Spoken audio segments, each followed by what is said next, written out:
Today I'll just give you a brief introduction of Michigan bee plants. By bee plants, I mean plants that provide either nectar or pollen, or both, to honeybees. I think one slide about basic animal nutrition. So honeybees, just like other animals, they need energy source.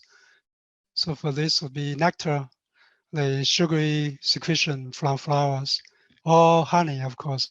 Like right now, if the weather is still too cold, bees will be, or if you just installed package bees a week ago, uh, something like today is still be too cold for bees to forage. So they have to be fed inside the colony. And animals also need protein source because a lot of amino acids, which are called essential amino acids, which cannot be synthesized by animals, like for humans and for bees, will share the same 9 or 10 essential amino acids. So for bees, this is provided through pollen. For us, it would be a steak or a fish or tofu if we're vegetarian. And for all animals, it's the same. They also need minerals, calcium and sodium, magnesium.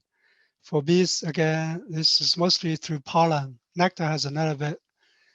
And then also bees also need vitamins and sterols. This again is coming through pollen.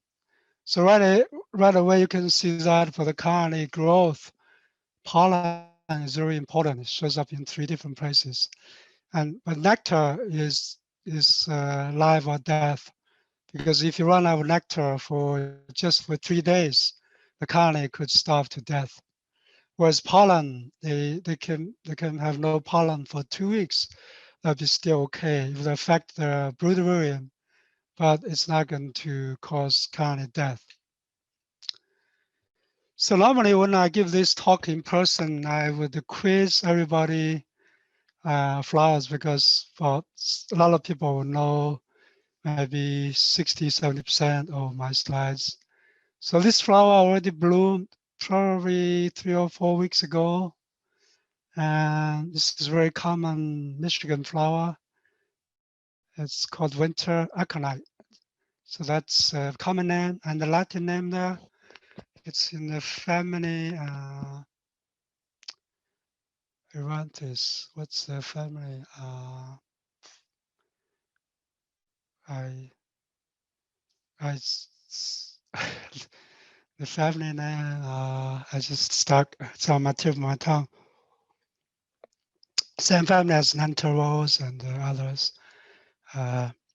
So you can see this bee has pollen here on the pollen baskets, and it also provides nectar. Bees will probe. They have nectary uh, shaped like this here. That's actually petals, and this stuff you see here is actually sepals. It looks like petal. So here's another plant that also finished blooming. Some might be still blooming. For this year, the seasons has been weird. So this is called Scilla, uh, or some people call squeal. I think Latin name is Scilla. So the flowers usually drooping toward the floor, and bees have this very pretty deep blue flowers.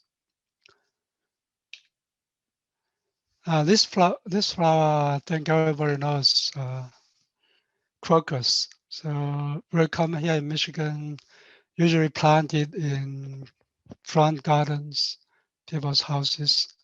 Bees just love it. And this one photo I took, which I probably sold most prints of, this bee was so anxious, she went inside before the flower is totally open. So this flower is half open, but it's white, shaped like an egg, and there's bees inside. So I call it hatching out. And there are many different types of colors of crocus. Have red, yellow, purple, white. pussy willow, I think it's still blooming right now. Again, that's a plant that provides both pollen and the nectar. It has lots of nectar for our bees and blooms in early spring. So you can see the bee here with lots of pollen. This one probably still blooming in some areas, but might be near the end, past the peak bloom. So it's in willow families, Salicaceae, and the genus Salix, this color, I think. Now in Michigan, we have various kinds of maples. We have red maple, silver maple, and also sugar maple. And I see also Norway maple. And bees will forage on those flowers for both nectar and pollen. Very unusual to find bees make honey, but I think it's 1 year bees did make some honey from maple when there was an extended warm period. And but usually when maples are blooming, it's so cold, it's 55-ish when the maples blooming, and bees would have a tiny window to forage on them, so they won't make any honey. But I think 1 year, maybe 15 years ago, we had really like a whole week or 10 days of 70-degree weather, and maples were blooming, and some people, beekeepers claim they have made some maple honey. I haven't tasted maple honey. I do have one picture of bees foraging on maple. This is actually Japanese red maple, but that's Asian bee, Solana, foraging for pollen and maybe probing for nectar there. I took this picture in China. So it's a different species of bees. I've seen a few bees foraging here on maple, but it's very hard to get a picture of because the red maple trees are so tall. Dandelions, everybody have seen this flower. I started on my lawn about a week ago, but I think the peak hasn't been here yet. When peaks, you'll see by the roadside, there's like fields of gold of this flower, and bees will just go crazy for pollen and for nectar. So you see behaviors like this: a bee probing deeply with her proboscis inside the flower, small florets, and you know the bees are trying to reach for nectar. And if you see bees have pollen on the pollen basket, then you know the bees foraging for pollen. Sometimes they do both. So about a week from now, uh, apples, I don't know, maybe my size are out of sync. I think my pears have already finished blooming. So pears should be before the apples. But apples is about first week of May. So apples have what's called kim blossom. So the center flower that's bigger and blooms earlier. For fruit growers, for apple growers, they just want to have that single blossom pollinated, and that's enough. All the other flowers, they have to actually thin it. Cherry blooms probably slightly ahead of uh, apple, maybe a week. I just threw in a slide here for fun. We don't have it here in Michigan, but almond blossoms, it's a big part of US beekeeping because I think now more than 65%, maybe 70% of our bees, the whole country's bees, are trucked all the way to the Central Valley in California. That's around end of February, starts middle of February and ends end of February for pollination. And the pollination fees are basically ludicrous for beekeepers. So beekeepers get about $200 right now, maybe even 220, some get even more. And some years they get 250 per hive by station in the county there to provide pollination. This is because almonds are a great crop. They make a lot of money, so they could afford to pay a little bit more. For comparison, crops in Michigan, apples and cherries, I think you get paid $70, $80 per hive for pollination. Blueberries about the same, never more than 100. So over there it's 200 at least. So it's a big deal. Bees are trucked there for pollination, and for large commercial beekeepers, pollination fees are actually a larger part of their income compared to honey production. So they rely more on pollination fees than honey production if they have more than 2 or 3 thousand colonies. Pears, I have 3 Asian pears in my backyard. They bloomed a week ago, uh, almost petal now, and they get hit by the frost 3 or 4 days ago. So I don't know how many pears I will get because of the frost. 2 nights of 26 degrees. Peach flowers, bees will also forage. I think for peach, they do not need to have 100% reliance on honeybees, maybe 60%. Compared to almonds and cherries, cherries 90%, almonds is like 100%. That means you have 0% yield if you do not have honeybees. Blueberries in Michigan blooms around middle May, and flowers are draping like this again. And bees will forage in mostly for nectar, but in the process, they will also pollinate. You do make a great crop of blueberry honey, and you could taste the blueberry flavor. There's a hint of blueberry flavor. So you could market your honey, a special honey, and charge a little bit higher price if your honey is 80% or more from blueberries. So none of the fruit trees such as cherry, apple, almond, plum, peach, etc. will produce honey for you, but most have good pollen, especially almonds. They have a very nutritious pollen, and bees will just grow and become packed. Except blueberry, which is an exception, that produces excellent honey. So all the other major crops will be only basically providing enough feed for the bees, not making extra crop for you. So summer comes, this will be around end of May and June. This again is a very common flower by the roadside. Uh, this will be sumac, Stackhorn sumac. I think it's the Stackhorn. Again, it has nectar and pollen. I think the nectar probably has fluorescence, a little bit greenish. So usually I'd quiz beekeepers this plant because it's important here in Michigan.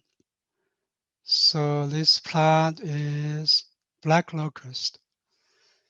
It probably blooms here first week of June, or several early years, end of May.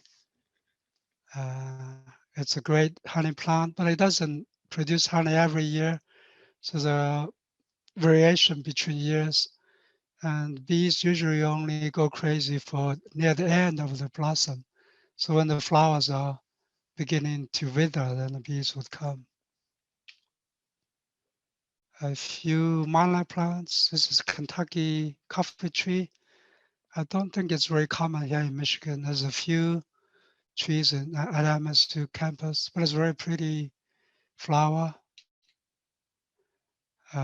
Tulip poplar.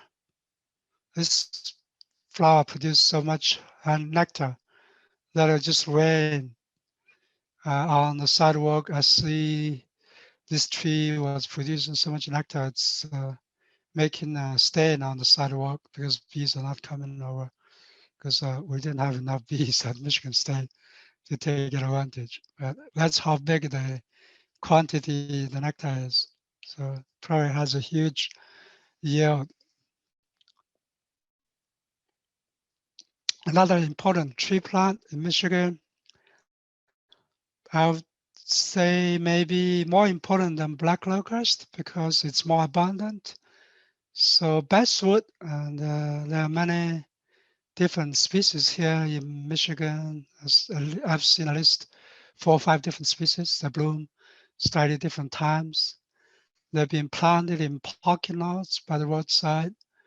There also might be natural forests of this growing in small hills.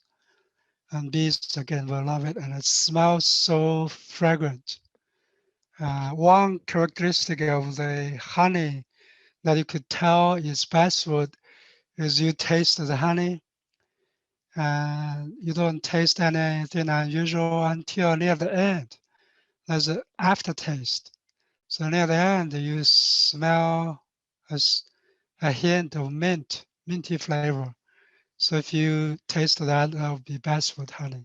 I think 2 years ago, I think 2000, or it'd be 1999, I had produced basswood honey because I could taste basswood, so I labeled that basswood honey. So everybody should know this weed grows on your lawn. It is everywhere by the roadside. White Dutch clover. Uh, I I was joking with beekeepers. I say, if anything, this plant will be producing half of your crop here in Michigan because this flower will bloom every week, all the time from June until end of September. Especially if you keep mowing it. If it's growing on your lawn, you mow it. After the flower is withered, producing seeds, you mow it, it's going to bloom again. And another 2 weeks, you mow it again. I usually mow my lawn instead of every week, I mow it every 2 weeks in the summer.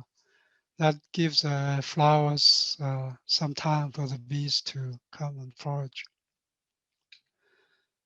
Another clover technique is not clover, as we call them sweet clovers. There's two species, white sweet clover and yellow sweet clover. They're crazy when they're growing tall. I've seen some taller than me, as at least as high as my car, and it's huge patch. And they have so many flowers, of course, compared to white Dutch clover, which is basically one-dimensional, two-dimensional. But this one is three-dimensional, so because it's so tall, so it probably has a much higher honey yield for this flower. There's a yellow variety also. I've seen both in Michigan, but I think the yellow ones are more predominant. Both those species are biennial, which means they will grow every other year and bloom every other year, and then they will just come out as if from nowhere because they didn't bloom the year before. Then suddenly they're everywhere. There's a big patch in the old B building at MSU. I think you can buy seeds to plant it, but in some states trying to get rid of this plant because it's not native and it's a little bit invasive and it's toxic to cattle because it has a chemical that causes lung clotting of blood in, in cattle. So again, that's in the same genus as white sweet clover, but it's a different species. This is another common weed. I've seen this everywhere by the roadside. It's bird's foot trefoil, the common name. The Latin name is Lotus corniculata. Blooms in June, middle June. There are also other clovers. This one is Alsike clover, not as common as white clover. I think I'll throw this one here because it's pretty. Crimson clover, actually, the photo was taken in Georgia. Now, this photo was taken in Taiwan, but I've seen it in Georgia. I haven't seen it in Michigan. But Michigan does have red clover. It's planted by some as a cover crop because it fixes nitrogen as a legume. Some Some say the flowers are too deep for honeybees to reach for nectar, but others swear that the bees make a crop on the clover fields. So last year, I tried to do a survey. Then I saw some red clovers being planted at Michigan State in the farm. So I went there, and I do see a lot of bees foraging there. Actually, quite a bit of bees. Yeah. Almost, maybe not quite, but almost as good as white clover. Bees were fortunate. I think I shot a few movies. Alfalfa, it's another good bee plant. Except honeybees, if they have a choice, they do not like alfalfa hitting on their head. Alfalfa has what's called a tripping mechanism. So they have the anthers here being loaded. And when the bee squeezes the head, it slaps on the head and thereby releasing the pollen. It's a mechanism of pollination. So honeybees do not like this when being hit. If there's a choice, they'll forage on other flowers. But leaf-cutter bees, they don't mind being hit, so they'll keep on foraging on this flower. So that's why leaf-cutter bees are a better pollinator on this plant. And some alfalfa growers, if they're producing seeds, they will actually grow or rent leaf-cutter bees for pollinating this crop. But honeybees will forage on it and probably make a crop if they don't plow the flowers too early. This plant, very few plants are called honey plants. I think only 2 or 3 species. So this one is called Simpson's honey plant because it has so much nectar inside. It's in the family Scrophulariaceae. Uh, Whatever is still left in that family. Many plants in that family has been moved to plantain family, like Digitalis. Digitalis was in Scrophulariaceae, but is now moved to Plantagenaceae. So look at those Bee here. I mean, counted for you 1, 2, 3, 4, 5, 6, 7, 8 honey cypress. So 30 pounds each super because it's a median. So that's 240 pounds of honey there for this colony. So that's how good honey production is for this white flower. It's buckwheat. And the honey is dark, it's stinky a little bit, strong flavor, but you can get a higher price. Some people love it. The Germans especially love the buckwheat honey. There's one study showing that buckwheat honey, darker honey usually has higher antioxidants. Oh, it's 7 already. So I think I have 10 more minutes to go. Uh, did I? Take your time. We started a little late. Okay, I'm only half through. So I think I have a close-up of buckwheat flowers. So you can see the buckwheat seeds here being formed. This bee is foraging on the flowers. I'll go a little bit faster. The raspberry bees go forage on raspberry. Probably make a crop if there's enough flowers. Uh, this is another invasive plant that has been successfully eradicated in Michigan. I don't see it very often now. Purple loosestrife. It makes some honey, but the honey color is also weird. Has fluorescence, so the honey looks greenish. Again, so it's not great honey, but some beekeepers like the plant. And all kinds of mints in Michigan, regular, horse mint, peppermint, mountain mint, and all mints are good for bees, thyme, uh, rosemary, uh, lavender. Bees will forage for lavender. I actually bought honey from France. It's lavender honey, and they fetch a premium price because you can taste lavender there. I think in Michigan, some farms also grow lavender in North Michigan, maybe for perfumes. Uh, Sunflower grown for oil, for the seeds, which produce oil. I've seen large fields in Michigan also, and bees again love it, but it's I think the sunflower pollen, that's not the best pollen for bees. Squash, bees will actually forage and pollinate pumpkins, but it's probably not as good pollinator as squash bees. Weed, Canadian thistle, bees love it. So what are the bees doing here on this? This is on the back of the leaves.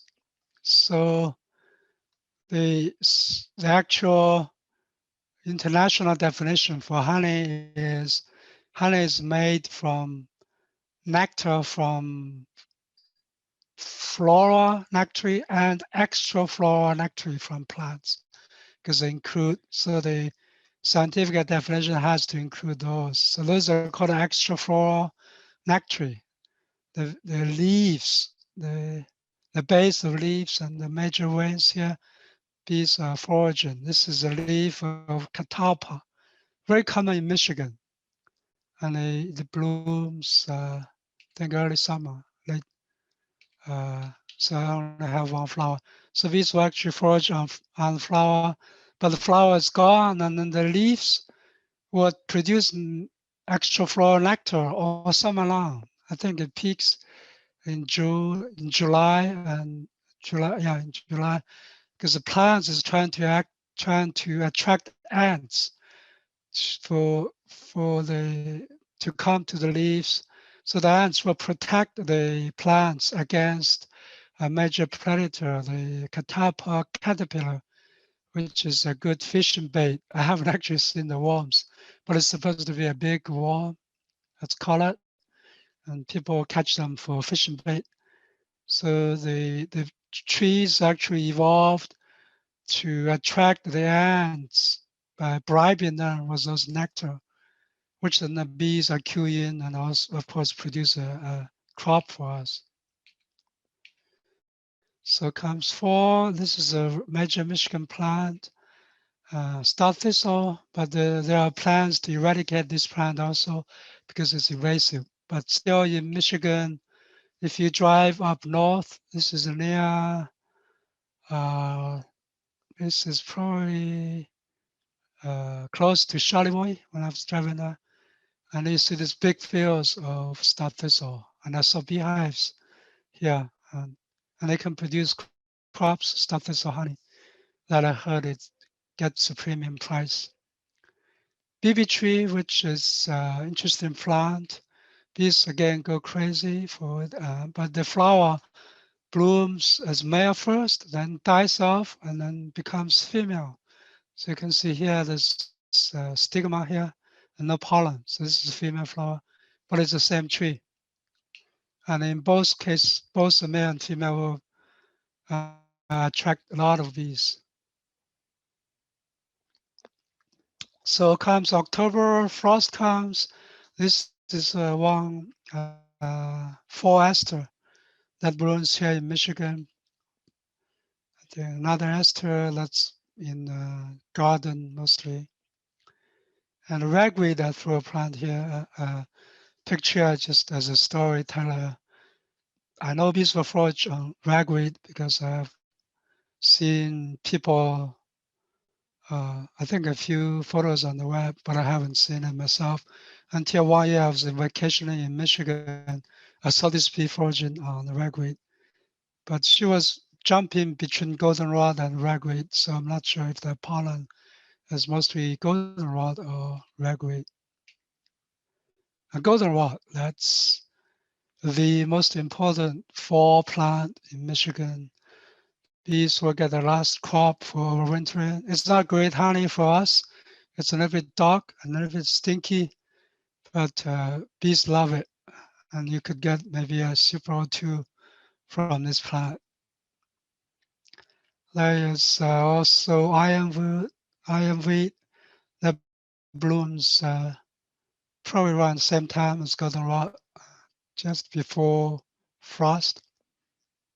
During and after, just around the frosting time, before and after. English ivy, I haven't actually seen it bloom here in Michigan, but if they do bloom, it'll be very cold time in probably around December. I saw this plant blooming in Australia, and these were fraudulent. So a few other plants, pretty but not as important because it's planted and doesn't have a huge quantity. Stonecrop, uh, blue mist, roses, sweet pea, and cornflowers. They're also everywhere.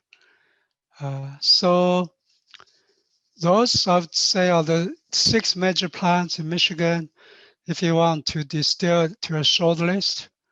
So three plants: black locust, basswood, tulip poplar, and 3 annuals: white clover, sweet clovers. Sweet clovers include both white and yellow, but I would rank white ones higher just because yellow ones are not as common, and goldenrod is so everywhere. So a lot of pictures here are from my websites, www.beekeeping.com. I have websites that links to bee plants and flowers. Okay, and my email if you have questions. That's not answered. I'll just show you to link this here. What? Oh, I guess it doesn't jump. Let's see if it shows do you see my website? And No, I'm seeing your slides with the buckwheat. okay, so I have to stop sharing and then sharing a different website. Okay, so I just want to show you a website flowers that you can. I just blocked as the flowers were going. I blocked each flower. There's spring flower, most spring flowers, and then there's summer flowers. A few flowers in the fall and winter. Some are not updated yet, but you can see. So if I click, let's see, peonies, now you would see all the nice pictures, and I would have a rank how attractive the bees are to the plant. Zach's bee attraction score. Uh, so you can mix a little bit of biology, but mostly pretty pictures of bees foraging on that flower. So thank you.